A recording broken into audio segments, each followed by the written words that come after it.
Okay, so magandang hapon. Halos alas 4 ng hapon ngayon. So medyo mainit. And napansin ko na itong side na to medyo malilim na oh. Yan. Hindi ko sure kung ibang months magbabago din yung pathway ng araw. Pero anyway, yan. So ngayon, medyo 2 araw ko na yata itong na-free up pero ngayon ko pa lang siya lilinisin. Kasi alam nyo naman na i-stop production muna tayo. So, wala tayong tanim-tanim, ganyan. For the month of August, ito na lahat yon. Yan, for the month of August. September. So, September, wala tayong produce niyan. October, o kaya end of September, yun yung start siguro nung paglagay natin dito. Pero ang gagawin kong diskarte, 90. So ito, 'di ba? Tatlo lang, madalas tatlo. Gagawin nating 6. Ganun na magiging timing natin. 6. So free up na rin yung yung indoor nursery. So pagka-transfer ko dito, tsaka pa lang ako magtatanim ulit ng 90. So magkakaroon ng 10 days gap. So parang mga 2 weeks kasi, parang twice a month na lang yung magiging harvest ko. Para at least merong gap in between na makakapag-prepare ako na maayos ng mga box yan. Kasi yun yung madalas kong nade-delay. Yun yung nagiging problema ko dati. So ngayon, ang poproblemahin ko is paano ko ibebenta yung 90 heads. Kasi diba dati ang problema natin pagtataniman. Ngayon, ang poproblemahin natin is kung paano natin maibebenta ng mabilis yung 90 heads para malinis na agad natin yung container para sa susunod na harvest. Pero saan pa yon? Kung mga sabihin mo second or third week ng September ako magta-transfer, so after a month, end of October, tapos every 2 weeks ang magiging harvest natin, hindi na siya weekly. So yun yung magiging challenge, and kaya yan. Yun naman yung goal natin is more on sales. Tapos kung napansin nyo yun doon, ayun na yung dalawa doon. Nalantayan kahapon, tapos sabi ko, lalagyan ko, i-refillan ko. Inabot na ng hapon at hindi ko sila na-refillan. Tapos, nung hapon, sobrang lanta na sila. So, nirefillan ko sila kahapon ng hapon, tapos hindi na sila nakarecover. So, ayan. So, yan yung mga challenges and problems. Anyway, ang gagawin natin ngayon is ito. Na-free up ko na. Titingnan natin yung EC. Alam ko meron tayong details dito regarding ng EC. Ayan, 1.6 EC. Tapos 5.9 yung pH. So, tingnan natin. So, EC. Wait lang. Kita ba? Oh, taas pa nga. 1.8. Oh, mataas pa. So, tingnan natin dito mo sa kabila bago na tayo mag-change. Ito nasa 1.7 din. Mas mataas inaasahan natin. Ito, mas matagal na to. Tingnan mo, naglumot. Kasi, nag-penetrate na yung ilaw dyan eh. Ito naman is nasa 1.8. So, tingnan naman natin yung pH. Yung pH na nakasulat dito is 5.9. Ang lumalabas dito 5.3, 5.2. Acidic siya, sir. Ito kabila. Naging acidic. So, yan. Yan yung mga kakaiba nangyari dito. Ito, 5.1. Ayun. So, naging acidic siya after 45 days. So, hinarvest ko siya kung 2 days ago. Ito. Hindi naman sila sabay-sabay eh. Ito na una. Tapos, sumunod ito. Tapos ito. So, tinanim natin siya ng 25. Ngayon ay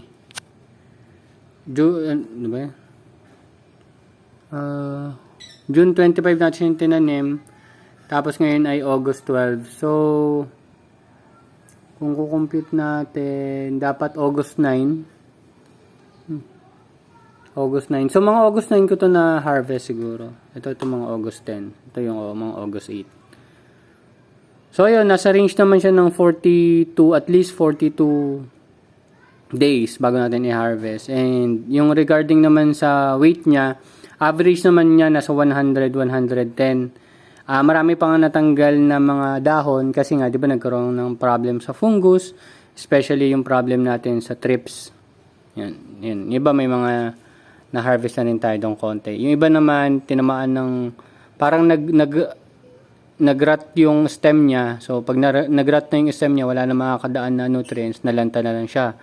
Tapos yung dito, yung may discoloration dito sa part na to, may discoloration na lettuce, tinanggal ko na rin kasi mukhang masisira na rin eh.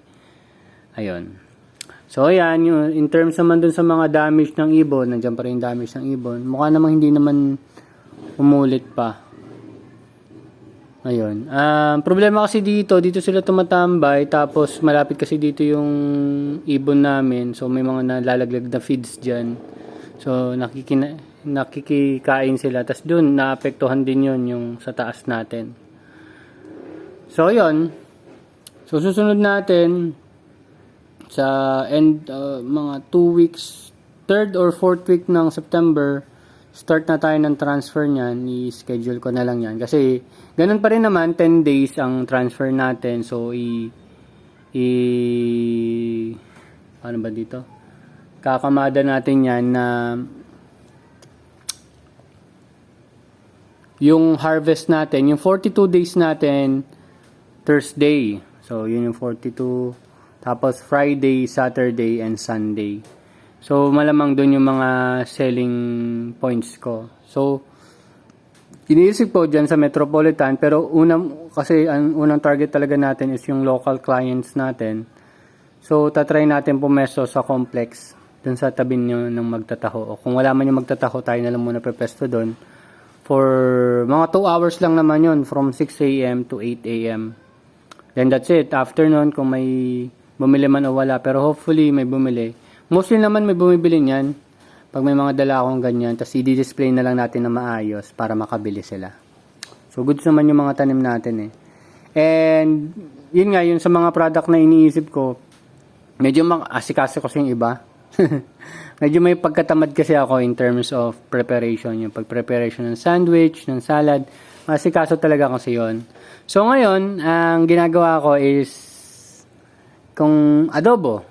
Pero ang adobo natin, main ingredients natin is lettuce. So kung may adobong kangkong, may adobong lettuce tayo. Pero hindi lang lettuce. Siyempre meron ang pinaka-protein natin doon is tokwa. Then pwede tayong magdagdag ng carbohydrates, which is patatas. At naglalagay din ako ng carrots eh. Tapos siyempre sibuyas tsaka bawang. Yan. Unang-unang panggisa natin is yon. Tapos yun nga, tokwa. Masarap naman. Kaya yun lang medyo pina-perfect natin. Then let's see kung matatanggap ng market. Pero kasabay nun is ito. Yung mga lettuce natin. So, dapat kahapon pupunta yung kakausapin ko regarding dun sa gusto kong ipagawa pero hindi nakapunta. So, in-expect ko siya pag may free time na siya or sana mamaya, ganyan. Pero hindi naman rush yun. Kasi, syempre, bago gawin yun, papaquote muna ako magkano ba magagastos. Parang papagawa tayo ng mini tent setup dito. Magpapafabricate tayo sa kanya nung frame. Tapos lalagyan natin siya ng net na 200 microns na net tapos UV plastic dito sa taas para ma-eliminate din natin yung problem natin sa mga pagtulo-tulo. So, ayun. Yun yung plan at yun yung ginagawa ko ngayon. So, in terms naman ng trips, nabanggit ko rin naman sa inyo na parang naka-twice na ako ng spray. Tama, naka-twice na ako. At I would say, na-control niya yung trips. So, sa darating na agribusiness meet and greet, looking forward ako makahanap ng mga connection or mga pwedeng maging mentor natin regarding sa pagtatanim ng lettuce. Especially din, ma-share nila sa atin yung pest control. Ano ba talaga dapat ginagawa natin? Siyempre, gusto ko minimal talaga yung pag-spray hanggat maaari nga walang spray. Pero sa nakikita ko, dito pa lang sa maliit na setup natin, pag nagkaroon talaga ng infestation ng pest, napakahirap niyang kontrolin. Ako dati binaliwala ko lang ang parang may mga konti-konti lang dito, tapos dumami. Tapos inisip ko, pag na-harvest ko naman to mawawala sila. Yung pala nakalipat na sila sa kabila. Tapos so on and so on. So kung hindi pa talaga ako nag-spray noon, malamang to brown na yan. Brown na yan ngayon. Pero may mga tama-tama pa rin sila eh. Pero hindi sila ganun ka-severe eh, no? May mga tama-tama pa rin talaga sila eh. Kaya ayun, yun yung talagang inaaral natin. Baka kasi may best way. Pero kasi sa setup natin ngayon dito naka net shade lang tayo, hindi talaga yung 200 microns na standard. Tapos may nakikita rin kasi ako na mga post. Talagang hindi naman sila nag-insecticide, pero open space. May shade, may bubong kasi nga hindi magandang matuluan ng ulan yung mga lettuce natin, especially naka-hydroponics tayo. Pag natuluan ng ulan, tas mapupunta sa nutrient solution, magbabago yung solution mo. So, kaya may bubong talaga. Pero, open yung paligid, yung gilid. Oo. Open yung gilid. Kaya, nakakainggit. Oo. Kaya, gusto kong makita kung may mga setup within or malapit sa akin na open setup. Tas kung ano ang magiging pest management nila, maintenance management na ginagawa nila, na ini-implement nila sa farm nila. Kasi, makita ko lang din talaga yun, magawa ko lang din talaga yun. Looking forward tayo sa expansion. Oo. Kasi nga, sa next 2 months, ang pinaka-goal natin is makabenta ng mabilis. So, maliban sa makabenta ng mabilis, sana ma-encourage natin sila na mabili yung product natin na, yun nga, yung mga adobo, mga ganyan-ganyan. Kaya nagtatry din ako ng iba pang dishes. Ngayon kasi, nagpapababa rin tayo ng timbang kasama nun. Kaya mostly nang talagang kinakain ko, plant-based. So, hindi ko naman sinasabing 100% plant-based sa ngayon kasi due to circumstances, hindi siya applicable sa akin. Pero, at least, 80%, yan, 80 to 90%, plant-based tayo. Ayan. Okay? So, ayun, nakita na natin yung reading dito. Medyo naging acidic siya, tapos tumaas din yung EC ng konti. Pero mostly, ang nakita natin is yung pagiging acidic niya. So, ang gagawin ko dyan, i-drain ko yan. Hindi ko lang kung magkakasya pa doon. Malamang hindi na, kasi dito pa lang puno na siya. So, hindi ko pa alam kung anong gagawin ko. Pero ito muna i-drain natin. Then, ito susunod siguro. So, isa yan sa nagiging issue. Yan, may isa rin yan sa issue na medyo maraming na iiwan na tubig. Yun pala. So, isa yun sa gagawin ko ng paraan. Maliban na dun sa mga leak. Ayun, may leak yung isang, dyan isang bed. Ayun. So, yun lang naman. At hopefully, after almost a month nang wala tayong production is maka-recover din agad tayo. And hopefully, maging maganda yung mga iniisip ko at maging maganda yung magiging sales natin at the end of October or November moving forward. Para at least makita natin yung future nitong ginagawa natin and hopefully ma-share din natin yung itong mga tinatanim natin sa iba. Thank you very much and see you next update. Bye-bye.